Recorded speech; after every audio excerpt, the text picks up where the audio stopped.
Hi hello ಎಲ್ಲರಿಗೂ ನಮಸ್ಕಾರ. Educational updates YouTube ಚಾನಲ್ಗೆ ಎಲ್ಲರಿಗೂ ಸ್ವಾಗತ.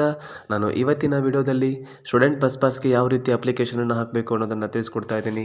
ಈ ವಿಡಿಯೋ ನಿಮಗೆ ಇಷ್ಟ ಆದರೆ ಲೈಕ್ ಮಾಡಿ, ಶೇರ್ ಮಾಡಿ ಹಾಗೂ ನಮ್ಮ ಚಾನಲ್ನ ಸಬ್ಸ್ಕ್ರೈಬ್ ಮಾಡಿ. ಈಗ ನೀವು ನಿಮ್ಮ ಕ್ರೋಮ್ ಬ್ರೌಸರ್ನ ಓಪನ್ ಮಾಡಿಕೊಂಡು ಅಲ್ಲಿ ಸೇವಾ ಸಿಂಧು ಬಸ್ ಪಾಸ್ ಅಂತ ಟೈಪ್ ಮಾಡ್ಕೋಬೇಕು. ಅಲ್ಲಿ ನೋಡಿ ಸೇವಾ ಸಿಂಧು ಪ್ಲಸ್ ಬಸ್ ಪಾಸ್ ಅಂತ. ಸೊ ಅದ್ರ ಮೇಲೆ ಕ್ಲಿಕ್ ಮಾಡಿ.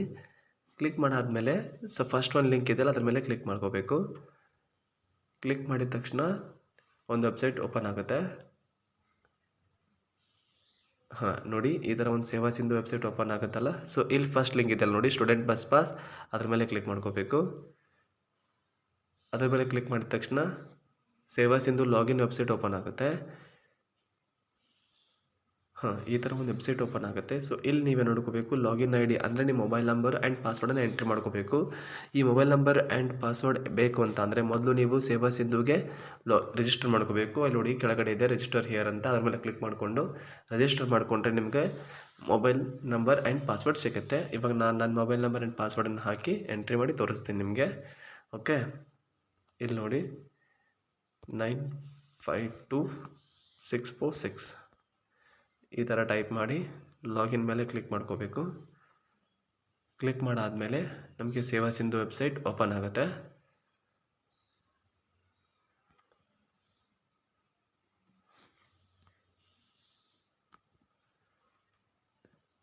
ಈ ಪ್ರೊಸೆಸ್ ಸ್ವಲ್ಪ ಸ್ಲೋ ಆಗುತ್ತೆ, ಸ್ವಲ್ಪ ವೇಟ್ ಮಾಡ್ಕೋಬೇಕು. ಇಲ್ಲಿ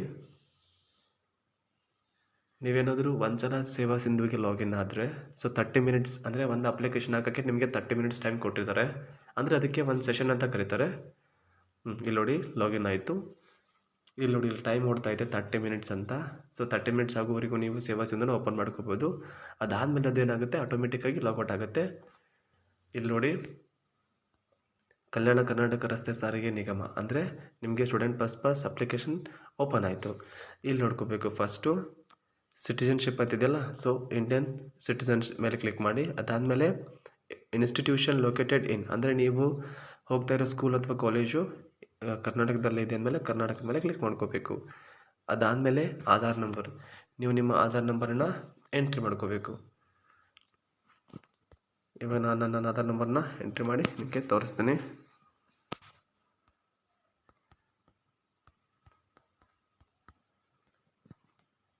ಆಧಾರ್ ನಂಬರ್ ಎಂಟ್ರಿ ಆದಮೇಲೆ ಮೊಬೈಲ್ ನಂಬರನ್ನ ಹಾಕಬೇಕು.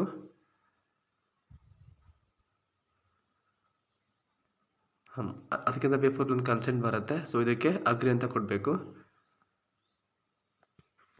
ಅಗ್ರಿ ಅಂತ ಕೊಟ್ಟಾದಮೇಲೆ ನಿಮ್ಮ ಆಧಾರ್ ಕಾರ್ಡಿಗೆ ಒಂದು OTP ಹೋಗುತ್ತೆ. ಆ OTPನ ಇಲ್ಲಿ ಎಂಟ್ರಿ ಮಾಡಿಕೊಂಡು ವ್ಯಾಲಿಡೇಟ್ ಮಾಡ್ಕೋಬೇಕು. ಓಕೆ, ಇಲ್ಲಿ ಬಂತು ನೋಡಿ OTP. ಈ OTPನ ಎಂಟ್ರಿ ಮಾಡ್ಕೋಬೇಕು.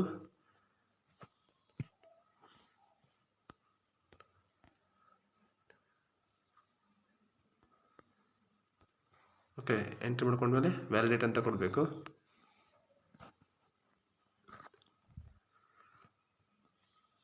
ಇವಾಗ ನೋಡಿ ನಿಮ್ಮ ಆಧಾರು ವ್ಯಾಲಿಡೇಟ್ ಆಯಿತು.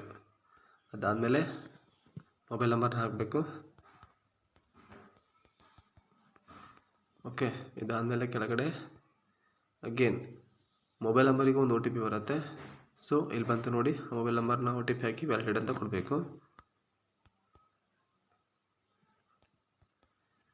ವ್ಯಾಲಿಡೇಟ್ ಅಂತ ಕೊಡಬೇಕು. ಓಕೆ, ಇಲ್ಲಿ ನೋಡಿ ಬಂತು ನೋಡಿ ವೆರಿಫೈಡ್ ಅಂತ. ಸೊ ಓಕೆ ಅಂತ ಕೊಡಬೇಕು. ಓಕೆ, ಇವಾಗ ಕೆಳಗಡೆ ನೋಡಿ ಇಲ್ಲಿ ಗೆಟ್ ಡೀಟೇಲ್ಸ್ ಅಂತಲ್ಲ ಅದ್ರ ಮೇಲೆ ಕ್ಲಿಕ್ ಮಾಡ್ಕೋಬೇಕು. Please enter all fields. Okay, ಇಲ್ಲಿ ಕೋರ್ಸ್ ಕ್ಯಾಟಗರಿ ಅದು ಬಿಟ್ಟಿದ್ವಲ್ಲ, ಸೊ ಅದಕ್ಕೆ ಹೇಳ್ತಾ ಇದೆ. ಇಲ್ಲಿ ಸೆಲೆಕ್ಟ್ ಮಾಡ್ಕೊಂಡ್ಬಂದು primary school, high school, PUC, CBSE, ICSE ಯಾವುದಾದ್ರು ಆಗಿರ್ಬೋದು. ಇವಾಗ ನಾನು ನಿಮಗೆ PUC ಹಾಕಿ ತೋರಿಸ್ತೀನಿ. PUC. ಓಕೆ, ಅದಾದಮೇಲೆ ಕ್ಲಾಸ್ ಅಂದರೆ ನೀವು first year second year. First year. Okay, course ಯಾವುದು ಸೈನ್ಸು ಆರ್ಟ್ಸು ಅಂದರೆ pre university course first and 1 and 2. Okay, ಆದಮೇಲೆ ಗೆಟ್ ಡೀಟೇಲ್ಸ್. ಓಕೆ, ಇಲ್ಲಿ ನೋಡಿ ನನ್ನ ಡೀಟೇಲ್ಸ್ ಎಲ್ಲ ಬಂತು. ಸೊ ಈ ಥರ ನಿಮ್ಮದು ಡೇಟ್ ಆಫ್ ಬರ್ತು, ಮೇಲು, ಸೊ ಅಡ್ರೆಸ್ಸು ಎಲ್ಲ ಡೀಟೇಲ್ ಆಟೋಮೆಟಿಕ್ಕಾಗಿ ಫಿಲ್ ಆಗುತ್ತೆ. ಅದಾದಮೇಲೆ ನೀವೇನು ಮಾಡ್ಕೋಬೇಕು, ಇಲ್ಲಿ ಎಂಟರ್ ಸ್ಟೂಡೆಂಟ್ ID ಅಂದರೆ ನಿಮ್ಮದು SSP ID ಇರುತ್ತಲ್ಲ, ಸೊ ಅದನ್ನು ಇಲ್ಲಿ ಹಾಕಬೇಕು. ಅದಾದಮೇಲೆ ಸ್ಟೂಡೆಂಟ್ ನೇಮ್, ನಿಮ್ಮ ನೇಮ್ ಅಂತ ಹಾಕಬೇಕು, ಅಡ್ರೆಸ್ ಹಾಕಬೇಕು, class first year second PUC ಅಥವಾ BSc ಅಂತ ಹಾಕಬೇಕು. ಆಮೇಲೆ ಯೂನಿವರ್ಸಿಟಿ ನೇಮ್, ಯೂನಿವರ್ಸಿಟಿ ಅಂತ ಅಂದರೆ ಇಲ್ಲಿ ನಿಮಗೆ PUC ಬೋರ್ಡ್ ಬರುತ್ತೆ. ಓಕೆ, KS EEB ಅಂತ ಬರುತ್ತಲ್ಲ. ಸೊ SLC ಆದರೆ KSEB, PUC ಆದರೆ ಫ್ರೀ ಯೂನಿವರ್ಸಿಟಿ ಎಜುಕೇಷನ್ ಅಂತ ಬರುತ್ತೆ. ಆಮೇಲೆ ಡಿಸ್ಟ್ರಿಕ್ಟ್ ಅಂದರೆ ನಿಮ್ಮದು ಗದಗ ಅಥವಾ ಯಾವುದಾದ್ರು ಕೊಪ್ಪಳ ಯಾವುದಾದ್ರು ಡಿಸ್ಟ್ರಿಕ್ಟ್ ಇರುತ್ತೆ ಅದನ್ನ ಹಾಕಬೇಕು. ಅದಾದಮೇಲೆ ತಾಲೂಕನ್ನು ಎಂಟ್ರಿ ಮಾಡ್ಕೋಬೇಕು. ಆಮೇಲೆ ಇನ್ಸ್ಟಿಟ್ಯೂಷನ್ ನೇಮ್, ನಿಮ್ಮ ಕಾಲೇಜ್ ಹೆಸರನ್ನು ಹಾಕಬೇಕು. Institution address, bus pass P to be paid at counter 450 rupees. So PUCಗೆ ಎಷ್ಟಿದೆ, ಸೊ ಅಂದರೆ SC/ST ಅವರಿಗೆ 150 ಇರುತ್ತೆ. ಸೊ ಉಳಿಕೆದವರಿಗೆ 1050 ಇರುತ್ತೆ. ಸೊ ಆ ಕ್ಯಾಟಗರಿ ಮೇಲೆ ಅದು ತೋರಿಸುತ್ತೆ, ಅಥವಾ ನೀವು ಎಂಟ್ರಿ ಮಾಡ್ಕೋಬೋದು.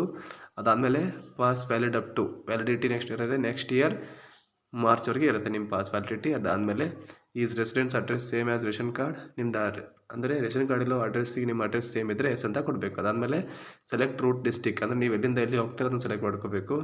ಅದಾದಮೇಲೆ ಡೆಸ್ಟಿನೇಷನ್ ರೂಟ್, ಅಂದರೆ ನೀವೆಲ್ಲಿಗೆ ಮುಡ್ತೀರಾ, ಅಂದರೆ ಸೋರ್ಸ್ ಅಂದರೆ ನಿಮ್ಮದು, ಡೆಸ್ಟಿನೇಷನ್ ಅಂದರೆ ನೀವು ನಿಮ್ಮ ಕಾಲೇಜಲ್ಲಿ ಇರುತ್ತಲ್ಲ ಅದು. ಅದಾದಮೇಲೆ ಸೆಲೆಕ್ಟ್ ದ ಡಿವಿಷನ್, ಅದು ಯಾವ ಡಿವಿಷನಿಗೆ ಬರುತ್ತೆ ಅದನ್ನು ಸೆಲೆಕ್ಟ್ ಮಾಡ್ಕೋಬೇಕು. ಆದಮೇಲೆ ಅದು ಯಾವ ಡಿಪೋರ್ಟ್ ಬರುತ್ತೆ ಅದನ್ನು ಸೆಲೆಕ್ಟ್ ಮಾಡ್ಕೋಬೇಕು. ಅಟ್ ಲಾಸ್ಟ್ ಕೌಂಟರ್ ಆದಮೇಲೆ ಸೊ ಈ ಕ್ಯಾಪ್ಚರ್ ಎಂಟ್ರಿ ಮಾಡಿಕೊಂಡು ಸಬ್ಮಿಟ್ ಅಂತ ಕೊಟ್ಟರೆ ನಿಮ್ಮ ಅಪ್ಲಿಕೇಶನ್ ಸಬ್ಮಿಟ್ ಆಗುತ್ತೆ.